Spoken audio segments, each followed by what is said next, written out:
Casi el 70% de las distintas enfermedades pueden ser tratadas con el mismo nivel de resolutividad en el mundo digital que en el mundo físico. En términos de accesibilidad y costos, ¿qué beneficios trae la telemedicina? Cuando tú vas a cualquier hospital, no hay ninguno que tenga recursos de sobra. Todos tienen una capacidad más que acotada por el espacio físico. ¿Qué rol juega la telemedicina en el concepto de listas de espera?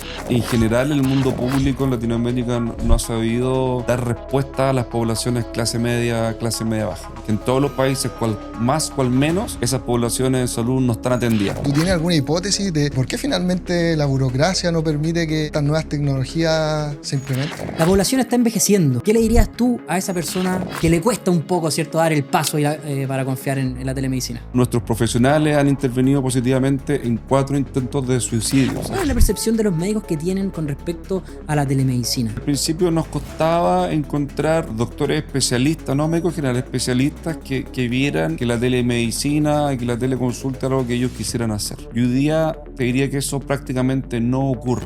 ¿Puede la inteligencia artificial reemplazar a los médicos? Hoy. Hola a todos, ¿cómo están? Sean muy bienvenidos a un nuevo episodio del podcast de Salud Tech. Hoy día, como siempre, a mi lado, Iván Wolf, mi gran socio cofundador y CEO de Salud Tech. ¿Cómo está, Iván? Hola Juan Pablo, muy bien, muy contento de estar acá en un nuevo episodio del podcast de Salud Tech. Un saludo a la audiencia. El día de hoy nos acompaña Antonio Lira. Él es emprendedor, cofundador y CEO de MediSmart, una plataforma de telesalud y telemedicina que opera en más de 6 países de Latinoamérica. Así es, y vamos a estar conversando acerca de temas relevantes, como por ejemplo, cómo la telemedicina o la telesalud puede inclusive llegar a salvar vidas.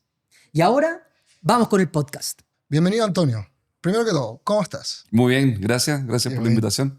Oye, también agradecerte estar acá y como buen emprendedor quisiera preguntarte, antes de pasar de lleno a la materia, ¿qué es lo que a ti te motivó para emprender en salud?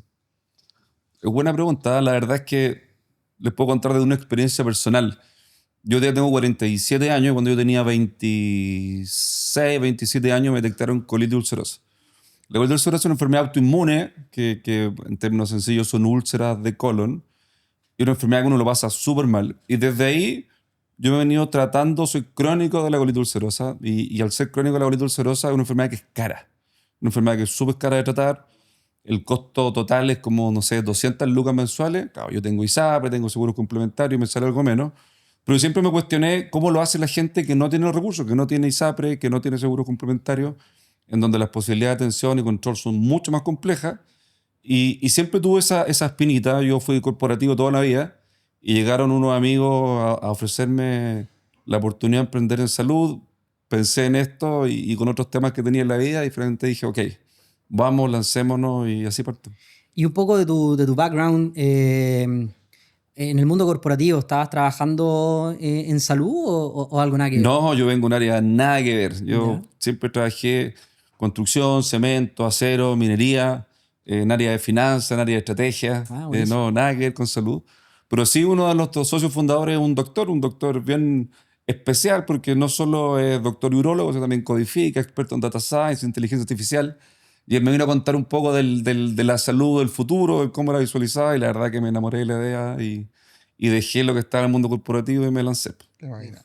Con Antonio tenemos muchas cosas en común. Los tres aquí somos emprendedores que no somos médicos, pero que estamos en el mundo de la salud. Así es. Y me gustaría, y a la audiencia también, creo que le gustaría saber de tus palabras, cómo tú defines la telesalud, la telemedicina y cómo eso en el fondo está cambiando la forma de atención a los pacientes. Sí, la telemedicina, lo conversábamos antes del podcast, es un concepto que a mí no me fascina. Es bueno porque efectivamente hace que la gente rápidamente entienda, sobre todo cuando uno habla de teleconsulta, ok, tengo un doctor a través de una cámara de video, pero también tiende a simplificar el concepto. La telemedicina no es solo eso, sino que es un montón de herramientas tecnológicas que permiten entregar salud o medicina a distancia. Telemonitoreo, telecirugía, teleprevención. Todo eso engloba la telemedicina y obviamente, claro, como estamos metidos en ese mundo, a mí me gusta hablar siempre de salud digital, que creo que también es un concepto que es un poco más amplio y que ayuda a entender también que no es solamente la consulta médica con un registro clínico, Claro. sino que es la posibilidad de entregar salud a distancia. Un poco hablando de la salud a distancia o de la telesalud, ¿cierto? O la salud digital. eh, ¿Qué enfermedades has visto tú, ¿cierto? ¿O qué enfermedades se pueden tratar mediante la telemedicina, ¿cierto? Y también importante que todo el mundo sepa que además de las enfermedades, ¿hasta qué punto llega la telemedicina?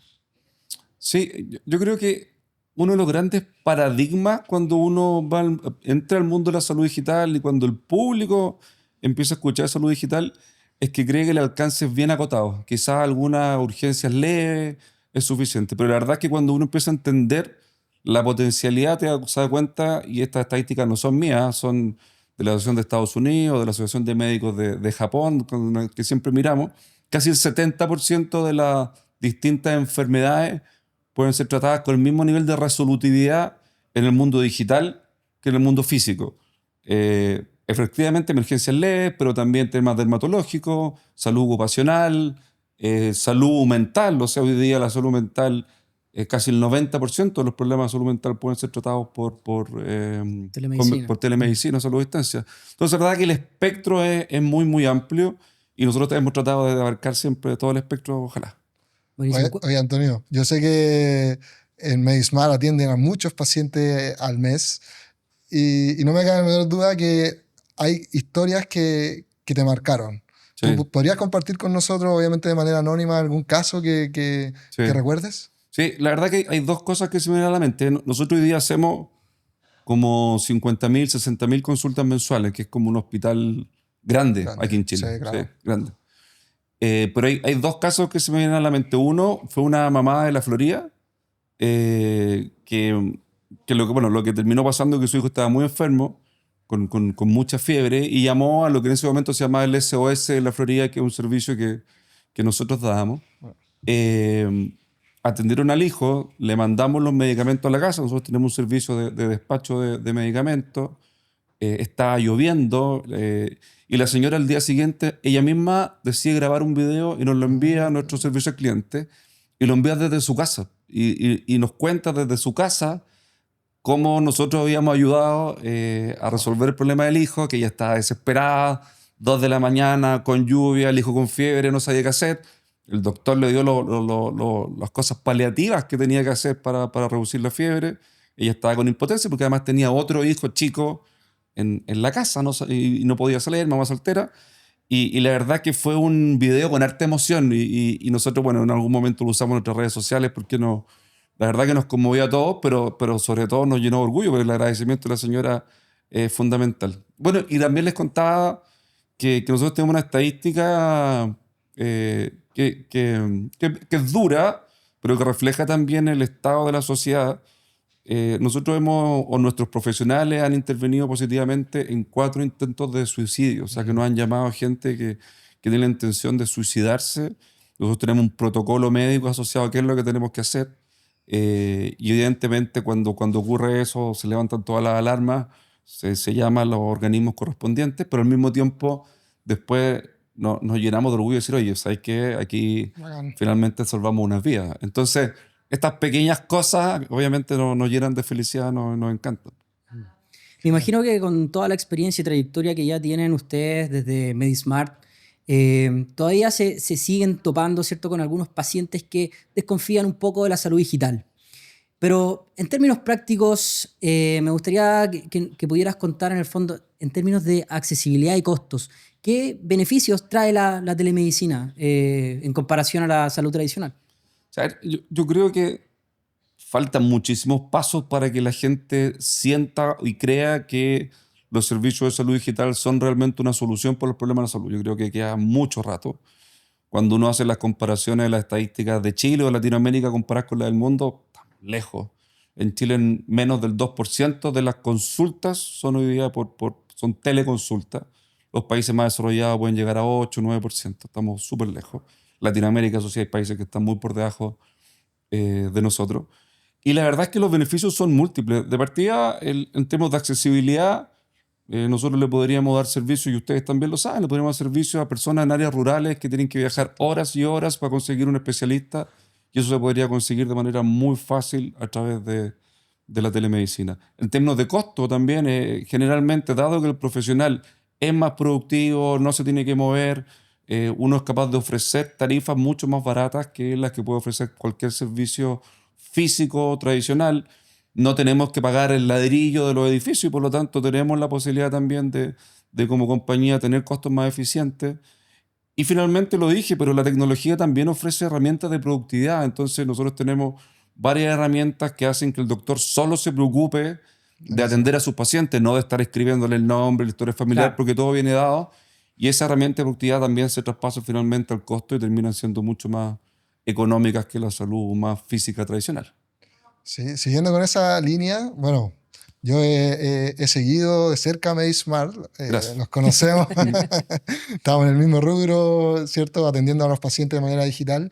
Y quisiera preguntarte por las veces en que han trabajado con organismos públicos, ya sean hospitales, municipalidades, ¿cómo le han ido en esos proyectos y qué desafíos tú ves en esta conexión público-privada en base a tu experiencia?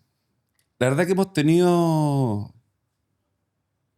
experiencias de todo tipo. ¿Eh? Voy a partir por las malas. Ya, Hemos tenido experiencias muy malas con las municipalidades. No voy a dar nombres, pero incluso municipalidades que nos costó muchísimo sacar el pago y que finalmente no nos terminaron pagando. Y siendo nosotros una empresa recién partiendo, lo que casi nos llevó a la quiebra. Claro. El primer año que operamos.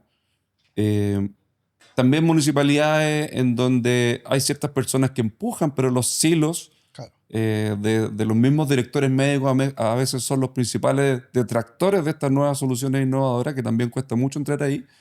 Pues también hemos tenido experiencias súper positivas. El año pasado tuvimos un piloto con el Hospital de la Florida para reducir las listas de espera en crónico. La verdad que fue una experiencia súper exitosa, que es fácilmente replicable en un montón de hospitales. La gente siempre habla de la lista de espera de los crónicos y de la lista de espera de las consultas, pero la verdad es que los números son de cientos de miles de consultas sin atender y obviamente herramientas como las nuestras, las que ustedes tienen, las que nosotros tenemos, podrían perfectamente ayudar al seguimiento de estos crónicos y particularmente a la gente de menos recursos que no se hace seguimiento. Y ahí hay una oportunidad bien, bien grande y este ejemplo de la Florida creo que fue el primer paso de muchos que pueden venir en adelante. Buenísimo. Y hablando un poco de lo mismo, ¿cierto? Salud pública. ¿Cómo crees tú que la telemedicina o qué rol juega la telemedicina en el concepto de listas de espera? Un poco lo decía recién, yo creo que hay dos listas de espera, las previo al diagnóstico y la post-diagnóstico. Sobre todo, yo creo que en ambas juega un rol fundamental, pero en el post-diagnóstico, en el seguimiento de los crónicos, en el monitoreo a distancia, yo creo que las oportunidades son infinitas. Cuando tú vas a cualquier hospital, y a mí me ha tocado recorrer varios de todo el país, no hay ninguno que tenga recursos de sobra. Todos Claro. tienen una capacidad más que acotada por el espacio físico. Y hoy día no tienen tampoco la flexibilidad legal para contratar fuera de su espacio físico. Si existieran esos mecanismos de flexibilidad legal que permitieran a contratar a recursos eficientes, claramente el impacto de la tecnología sería muchísimo mayor y podríamos reducir las filas de espera de verdad. Yo creo que es una tarea pendiente que tenemos que ver cómo empujarla. Mm. Sí, ahí la verdad es que, bueno, nosotros participamos también en, digámoslo así, en un conjunto de empresas que está tratando de mover la salud digital. Se conversa mucho la lista de espera. Es un tema político muy importante. eh, pero personalmente yo todavía no logro llegar digámoslo así, qué es lo que tiene que pasar, como este efecto dominó, que pasa algo y empiezan a cambiar las cosas eventualmente. ¿Tú conoces, por ejemplo, en otros países cómo se ha hecho o tú tienes alguna hipótesis de por qué finalmente la burocracia no permite que estas nuevas tecnologías se implementen? No, mira, hipótesis, teorías tengo harta, digamos, desde visiones políticas hasta las complejidades lógicas de cualquier estado. Claro, Eh, Experiencia exitosa hay en varios lados del mundo. Hay una estadística que yo la encuentro notable. Tú sabes que los chinos, una de las gracias que tienen que son hiper planificados. O sea, claro. si hay una sociedad y un país planificado, son los chinos. Los chinos tienen proyectado que para el 2030 el 40% de su gasto en salud va a ser dirigido a 7 empresas que son de salud digital en China. Obviamente los chinos son capaces de hacer esto y todas las empresas son un poco el Estado, pero refleja que están buscando la eficiencia. Entonces, cuando uno mira ese ejemplo exitoso, podría nombrarte otro como la NHS en Reino Unido, en donde efectivamente tienes que pasar primero por un doctor tipo médico general como primera consulta para que él te derive eficientemente donde corresponde. Son otros de los buenos ejemplos que creo que tenemos que buscar, imitar y seguir. Buenísima. Oye, y pasando a otro tema que tiene que ver con las dudas que nos hacen los pacientes en nuestras redes sociales, también en los comentarios que nos dejan siempre. eh, y tiene que ver un poco también con la desconfianza que todavía existe. ¿Cómo en el caso de MediSmart, en el fondo, ustedes resguardan la información? ¿Qué medidas de seguridad existen en las plataformas digitales de hoy en día? ¿Nos puedes contar un poco de eso? Sí, a ver, yo creo que el tema de la ciberseguridad Eso. es un temón en todos lados, en la banca, en los seguros, en salud, obviamente. Eh, yo creo que sabemos que todas las empresas están expuestas a ser atacadas y dado lo anterior, al menos en nuestro caso desde los inicios nos hemos preocupado con cubrir una serie de certificaciones y normas y protocolos de seguridad, tanto en los datos como en la transferencia con el paciente. Nosotros trabajamos principalmente para compañías de seguro, para ISAPRE, para grandes pagadores y cada uno de ellos tenemos ethical hacking, tenemos Claro. auditorías de seguridad y la hemos pasado toda con éxito, pero es un gran, gran temor. Temón. Es un temor, es un temón. Claro. Y hoy día gastamos harto recursos en esa protección de los datos. No, tanto, no solo en Chile, sino también en los distintos países donde estamos, donde son igual de relevantes. ¿En Buenísimo. cuántos países operan? Hoy día operamos en 7. Los principales son Chile, Colombia y México, son los 3 principales. Estamos en Costa Rica hace aproximadamente un año, en donde esperamos un crecimiento muy fuerte este año. Y también estamos en Perú, Ecuador y Bolivia con operaciones más pequeñas, donde no tenemos equipo, pero sí tenemos un par de clientes que generalmente estamos en otros países y también nos piden dar servicio en Perú, Ecuador y Bolivia. Entiendo. Entonces me imagino que dominas bien lo que está pasando, ¿cierto?, en términos de salud digital en Latinoamérica. La población está envejeciendo y sabemos que para las personas que ya tienen más de quizás 50, 60 años, la tecnología puede ser un factor decisivo a la hora de tomar una consulta médica a distancia. ¿Qué consejo o qué le dirías tú a esa persona de 50, 60 años que le cuesta un poco, ¿cierto?, dar el paso para confiar en la telemedicina? Primero, tú eres más joven que yo. ¿Ah? Cuando me decís 50 y adulto me matáis, tengo 47. Está llegando. Estoy a 2 cuadras. Estoy cerquita. Pero estás digitalizado. Pero hablemos de en general la población. Yo diría, mira, la población adulta y la población menos digitalizada, claramente es lo más difícil, yo digo, de evangelizar. Es muy complejo. Mi mamá tiene 71, mi papá tiene 80 y a pesar de que he tratado, cuesta mucho. Nosotros tenemos una serie de cambios en el front de nuestra plataforma que podemos hacer para facilitar justamente que las personas adultos mayores puedan utilizar mecanismos de salud digital. Hemos tenido experiencias súper buenas y hemos tenido experiencias también malas, en donde a pesar de que hemos tratado de a poblaciones de adultos tratar de meterle el concepto de medicina digital ha sido muy complejo. Pero hoy día hemos aprendido de que la salud, nosotros decimos, es digital primero. ¿Y qué quiere decir con eso? Que tiene que haber una componente digital, pero también hay que linkearla al mundo físico. O sea, ese mundo Sí. físico tiene que ser desde enseñar a utilizar, a derivar para exámenes, a derivar para toma o compra de medicamentos. O sea, necesitamos lograr esa conexión y que la parte digital sea una parte más de la cadena y no sea exclusiva. Y un poco eso es lo que nosotros estamos buscando y esperamos ir convenciendo de a poco a este grupo de adultos mayores que les cuesta mucho más la tecnología.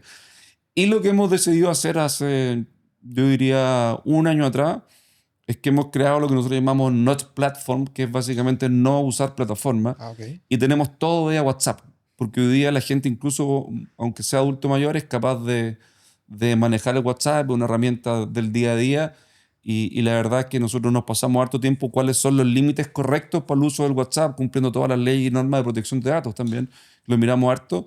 Y hoy día hemos generado un viaje al paciente para que sea mayoritariamente por WhatsApp, que se conecte para la plataforma solamente en casos puntuales, y con eso hemos aumentado el uso harto en población de adultos mayores. Yo creo que hacia allá tiene que ir. Buenísimo. Nosotros una vez en SaludTech, ¿te acuerdas, Iván, que atendimos a una señora de 100 años? Sí. Fue realmente conmovedor poder ayudar a personas de esa edad que se conecten con un teléfono, con un computador y darles soluciones reales también. Sí, yo me sumo también al punto de not platform, de ese concepto, y la atención es utilizando principalmente WhatsApp. Yo también veo que por ahí hay, digamos así, hay un nicho porque es una aplicación que ya es tan común que incluso los adultos mayores, yo he visto a la abuela de mi pareja, de mi novia, que tiene como 90 años en WhatsApp y funciona re bien, así que está bueno Sí, esa idea.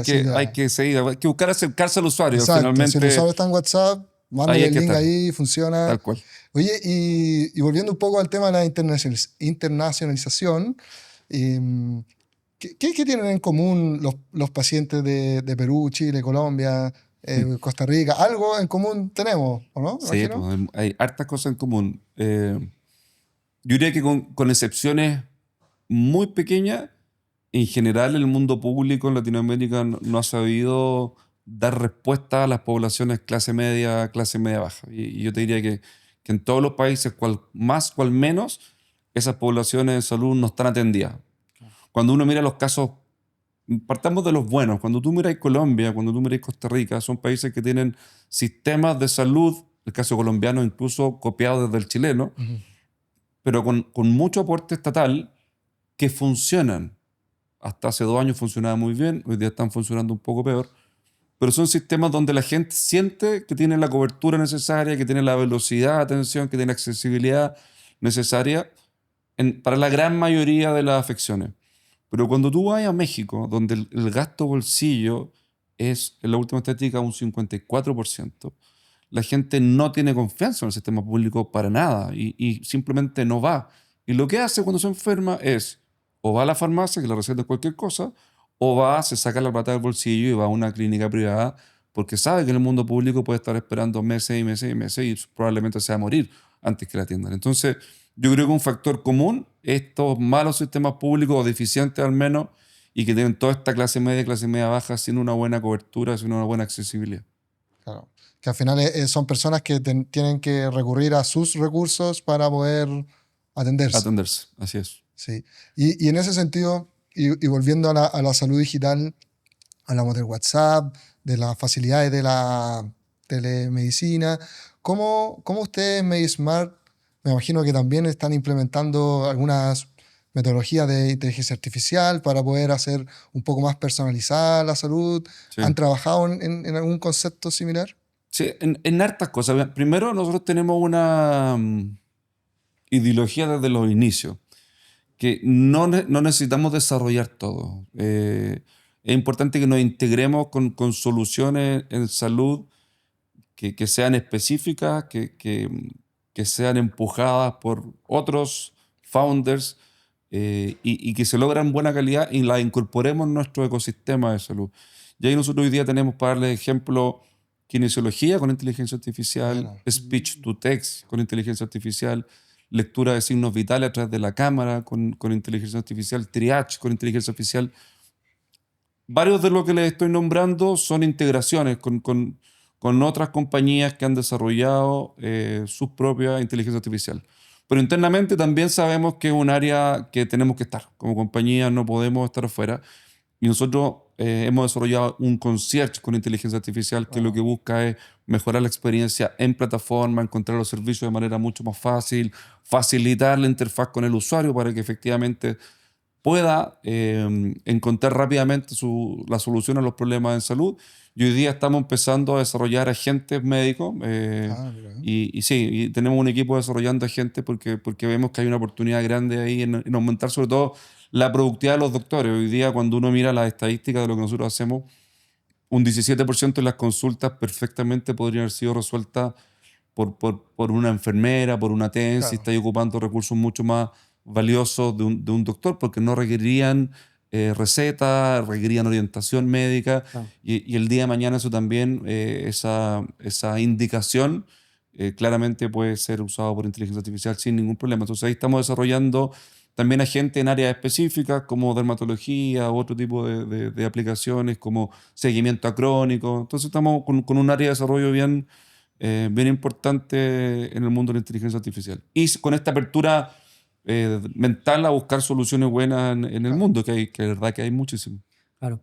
Qué bonito, Iván, escuchar esto no directamente de nosotros, sino que de ti, Antonio, que eres una persona que ya lleva años, ¿cierto?, en el mundo de salud digital, específicamente también en el mundo de la telemedicina. Así que personalmente estoy súper agradecido de esta conversación. Vamos a pasar a una siguiente sección Dale. que nosotros la denominamos directo a la vena. Nosotros te vamos a decir una frase, ¿cierto? Y tú tienes que decirnos en una línea lo que piensas. ¿Ya? Entonces, la primera, Antonio, es algún mito que quieras desmentir acerca de la telemedicina. Que solo sirve para muy pocas cosas. Ese es el principal mito. Yo creo que sirve para un espectro grande de problemas de salud que pueden ser solucionados vía telemedicina. ¿Y cuál sería el beneficio clave de la telemedicina? Accesibilidad, costo, eficiencia. ¿La telemedicina en 5 años? Aquí voy a ocupar las palabras de uno de mis socios, que es el doctor, yo digo que es medio futurista. Y me voy a alargar más que una línea, cuando hablamos de salud primaria, hoy día, o el primary care que le llaman los gringos, hoy día debe ser posible en términos tecnológicos un 20% hacerlo con métodos digitales, quizás un 30%, y el 60-70% con métodos tradicionales físicos. Yo creo que en 5 años esa proporción se va a dar vuelta. El 70-80% va a ser vía digital. ¿Por qué? Porque la resolutividad de los doctores tiene que ver con información. Exacto. Yo transmito todo el día información a mi pulsera, todo el mundo hoy día, o gran parte del mundo anda con sus relojes digitales, y por lo tanto el doctor cuando converse contigo va a tener una cantidad de data muy superior a la data que puede tener alguien en el mundo físico. Por lo tanto, todo el cuidado primario en su gran mayoría, 70-80%, va a ser digital. En una línea, ahora sí. ¿Puede la inteligencia artificial reemplazar a los médicos? Hoy, si le voy a sacar la componente legal a la respuesta, ok. porque en términos legales no puede. Si le saco esa componente legal y la dejo a un lado, yo creo que hay un gran porcentaje de afecciones y de cronicidades que no sé si reemplazarlo 100%, pero puede mejorar el acompañamiento absolutamente. Hay un estudio que lo pueden encontrar, no me acuerdo, se llama Google Scholarship, algo así, y que habla de cómo un doctor, y obviamente se hizo con una serie de doctores, es capaz de identificar la enfermedad y mira también el nivel de empatía medido por el mismo paciente de 100 doctores en físico y tratados todos con inteligencia artificial. La inteligencia artificial ganó en resolutividad y le ganó en empatía. Imagínate. Y porque todos sabemos que los doctores no necesariamente son todos empáticos. Sí. Y por lo tanto yo estoy convencido que en términos de herramienta, en un futuro se va a poder reemplazar. Pero yo creo que estamos lejos todavía en términos legales, absolutamente. Pero hay un proceso en donde vamos a ir dejando la capacidad humana resguardada para ciertas cosas mucho más complejas que requieren ver muchas más variables, con un entendimiento más del tocar, y la inteligencia artificial nos va a ayudar a resolver un montón de cosas que son más sencillas. Perfecto. Si aún no queda claro, entonces este es el minuto para aclararlo. ¿Es la telemedicina tan eficiente o efectiva como una atención médica presencial? Absolutamente. Voy a volver a algo que ya dije al principio, y que no lo digo yo, sino que lo dice la Asociación de Médicos de Estados Unidos, se llama AMA, y lo dice la Asociación de Médicos Japoneses, que no me pregunta el nombre porque no me acuerdo. Y es, para el 80% de las especialidades médicas, la resolutividad física y la presencial es exactamente la misma. Lo que importa es la cantidad de información y datos que tú tienes respecto del paciente. Así que, absolutamente, yo siempre evangelizo y trato de decir, mira, usa la telemedicina y una vez que la uses ya no te vas a cambiar. Vas a ir al doctor solamente cuando sea estrictamente necesario o porque tu doctor no atiende por telemedicina o porque efectivamente sientas que requiere tocarte, no Claro, sé, porque efectivamente hay ciertas patologías que el doctor va a requerir tocarte. claro. Pero para todo el resto, la salud digital funciona impecable. Claro. Muy En bien. casos prácticos, yo, por ejemplo, soy usuario de la telemedicina. Hace mucho tiempo no voy al médico presencial. A mi hijo lo llevo al pediatra. Yo me he caído, he ido al traumatólogo. Mi señora al ginecólogo. Al final, no es necesario ir al doctor. Absolutamente. Muchas de las cosas son acceso a información, ¿cierto? A una receta, que hoy día todo eso lo permiten las tecnologías tanto de MediSmart como en SaludTech. Sí, nosotros tenemos más de 35 especialidades médicas. Y tal como tú bien dices, hoy día la facilidad de acceso y la resolutividad son infinitamente mejores que en el mundo físico. O sea, yo puedo demorarme 2, 3 días si soy rápido Claro. y yo teniendo recursos para hacerlo, pero hay gente que se puede poner 6 meses por un especialista. Exacto. Por lo tanto, con ustedes o con nosotros pueden encontrar una solución en horas. Y eso, la verdad, que es impagable. O minutos. O minutos. O minutos. Así Oye, es. pasemos a contar alguna historia, Iván, que te haya marcado profundamente en lo que llevas, ¿cierto?, de empresa en SaludTech. Cuéntanos qué es lo que has visto, algo que sea conmovedor, que te haya Sí. marcado. Bueno, nosotros también hemos atendido a varios pacientes, tenemos harta historia y esta viene conectada un poco con lo que venía hablando del sistema público. Entonces, había una paciente que estaba diagnosticada de diabetes y, y que hace muy poco tomó conciencia de su enfermedad y empezó a ir al consultorio. La diabetes es una enfermedad que está en vejez, entonces uno va al consultorio y a esta persona le pasaron el medicamento, se tenía que inyectar, la inyectaban de insulina y también le pasaban el dispositivo para poder medirse, ¿cierto?, la glucosa día a día. Entonces el doctor la vio y le dijo, ok, por favor haga esto todos los días, anote en un papelito cómo va su índice y la próxima vez que nos veamos, en como 2 meses más, me avisa cómo le fue. Que tiene que ver con los datos, ¿cierto? Que al final toda es la información que el doctor después necesita para tomar la decisión. Pero aquí pasa con el tema de la empatía, está todo conectado, porque esta persona nos contaba que empezó a sentirse mal después porque le cambió el tratamiento una vez que vino, que fue al consultorio, y ella veía que los índices estaban muy altos, buscó en Google y dijo, no, chuta, 300 no está bien, ya. Primer día lo aguantó, siguiente día 300 de nuevo, tercer día 300 de nuevo, ya al tercero ya se asustó. Dijo, no, esto no puede ser normal, tengo los índices muy altos. Y fue a tocar la puerta al consultorio. Y buscando que el mismo doctor que la atendió le pudiera contraindicar algo o explicarle por qué estaba tan alto. Y ahí se encontró con la mala noticia de que del médico le dijo básicamente, señora, yo no estoy obligado a atenderla. Y esa fue la respuesta de un médico del servicio público. Veámonos en las 3 semanas, la hora que tenemos agendada, usted siga con lo que yo le indiqué. Obviamente hoy en día los pacientes están mucho más informados, mucho más empoderados.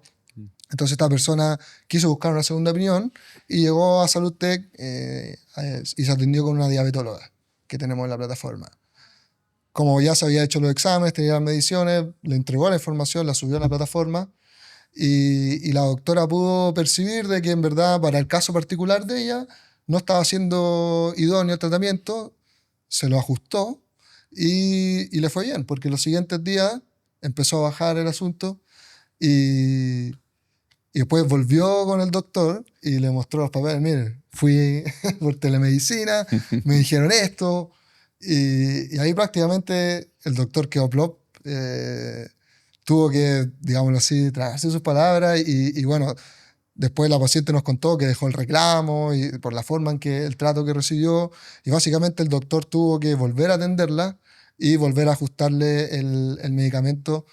Y la verdad es que eso para mí fue una historia que nos marca porque tiene que ver con un caso real que le puede estar pasando a muchas personas y también muy específico donde la telemedicina ayuda, que es básicamente una segunda opinión. A veces uno no tiene por qué quedarse tranquilo con una respuesta, Hoy en día uno se mete en una plataforma, rápidamente saca su segunda opinión y ahora la paciente ya se controla, está bien, le actualizaron el medicamento, pero si no hubiese tenido a la mano una herramienta como esa, quizá hubiese seguido que tener Esperar. esperar.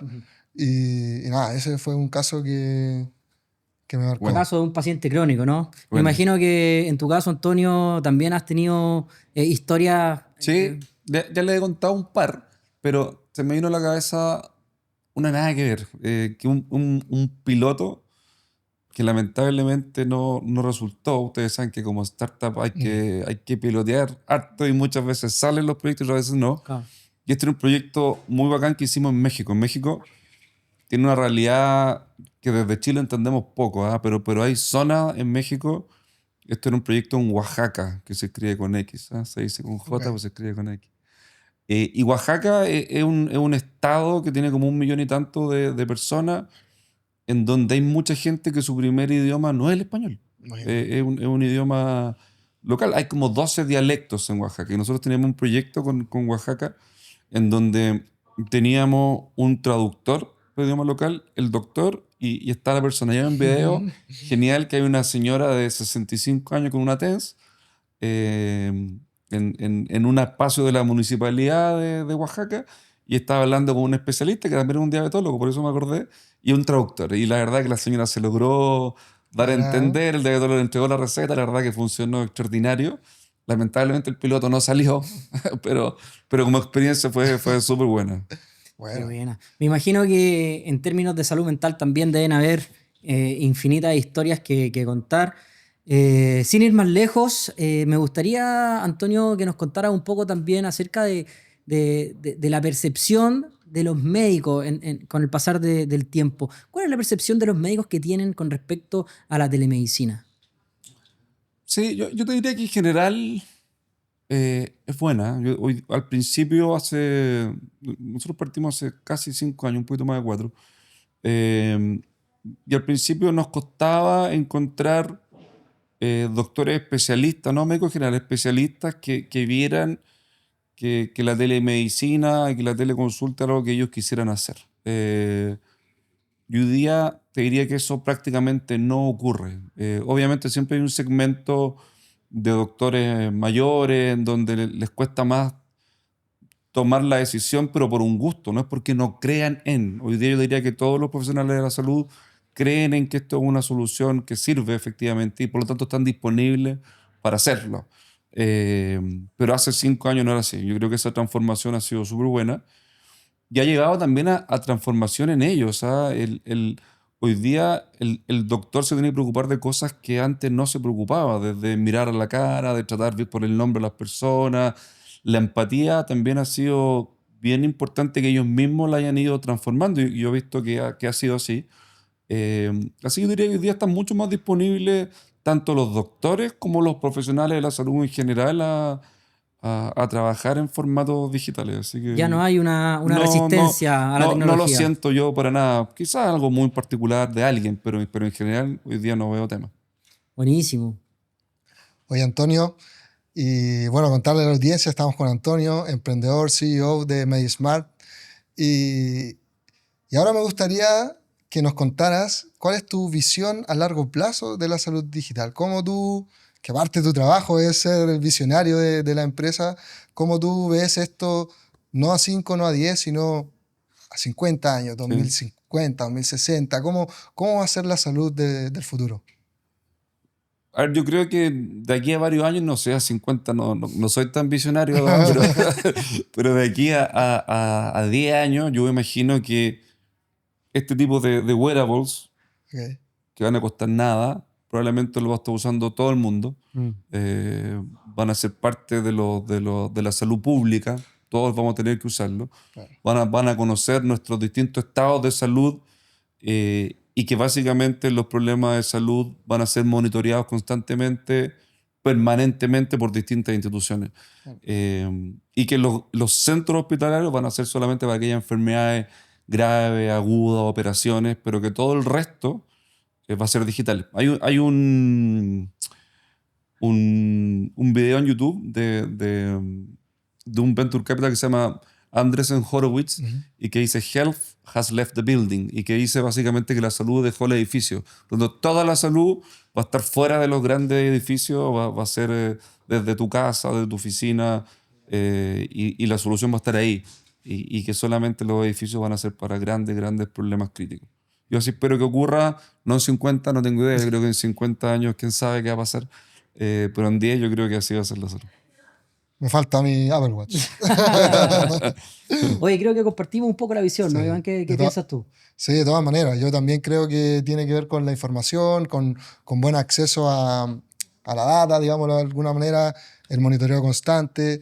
Y ahí el rol que van a jugar los actores va a ser de integrar, de buscar la mejor tecnología, de hacerla accesible, y que efectivamente, ojalá que todos podamos tener un pequeño, digamos así, dispositivo que nos esté monitoreando cosas de prevenir. Yo creo que al final ese es el gran desafío, lograr prevenir. Y también un aspecto importante que yo veo que está pasando, yo siento que hay un cambio de mentalidad en las personas más jóvenes que tiene que ver con ya no tanto alcohol, ya no tanto fumar, más deporte. Creo que esas cosas también hoy en día se están potenciando y que van a ser parte del futuro. Va a ser normal que la gente haga deporte y que la gente ahora piense 2 veces antes de comerse un McDonald's, digamos así, o una... Hay que trabajar fuertemente en eso porque las tasas de obesidad en Latinoamérica, Exacto. me imagino que muy bien lo sabes tú, están subiendo como espuma. Exacto. Sí, y yo creo que es bien importante bajar esto a la realidad, porque, claro, cuando tú me preguntáis cómo te imaginas la salud en 30 años, se me viene a la mente charlas se me olvidó el nombre de un gringo que también es como un médico futurista, y que dice, claro, si tú eres capaz de vivir 30 años más, probablemente con los días el entendimiento del genoma, Claro. el poder hacer medicinas que sean Antiedad. especialmente para ti, que sean antiedad. Si tú vives 30 años más, probablemente vas a poder vivir 50 o 100 años más. Pero me acuerdo del chiste, no sé si lo vieron, de López en el festival, que decía, oye, hablan de inteligencia artificial y yo quiero un buen detergente. O sea, yo quiero algo sencillo. Claro. Y aquí es lo mismo. O sea, es súper bueno entender que las grandes tendencias probablemente va a ser que el ser humano pueda vivir 30, 40, 50 años más pronto. Pero hay que mejorar el día a día, hay que mejorar el no ser obeso, el tratar de hacer deporte, la prevención está la salud, el mantener las cronicidades a raya. Yo creo que ahí hay un cambio fundamental que podemos hacer y bueno, y este tipo de negocios como los que ustedes tienen, nosotros tenemos, y este tipo de tecnología claramente nos va a permitir hacer eso. Excelente. Yo creo que, Antonio, está todo dicho. Quiero darte las gracias por venir hasta las oficinas de Startup Chile, el lugar donde estamos grabando este episodio. Hablamos de hartas cosas, ¿no? De salud digital, de las enfermedades, de la resistencia a la tecnología, de cómo le está yendo a MediSmart, cómo le está yendo a SaludTech. Así que muy agradecido por haber Gracias a venido ustedes. hasta acá, por comunicar toda la información que nos comunicaste. Y hasta un nuevo episodio, weón. No, gracias por la invitación, la verdad lo pasé súper rico conversar de salud digital, de telemedicina fuera de la oficina, así que no, rica la conversa y feliz de Sí. estar acá. Muchas gracias. No, muchas gracias a ti también por el espacio, a toda la audiencia por llegar hasta el final. Les recordamos que pueden dejar sus comentarios aquí abajito en todas nuestras plataformas y los esperamos para el próximo capítulo.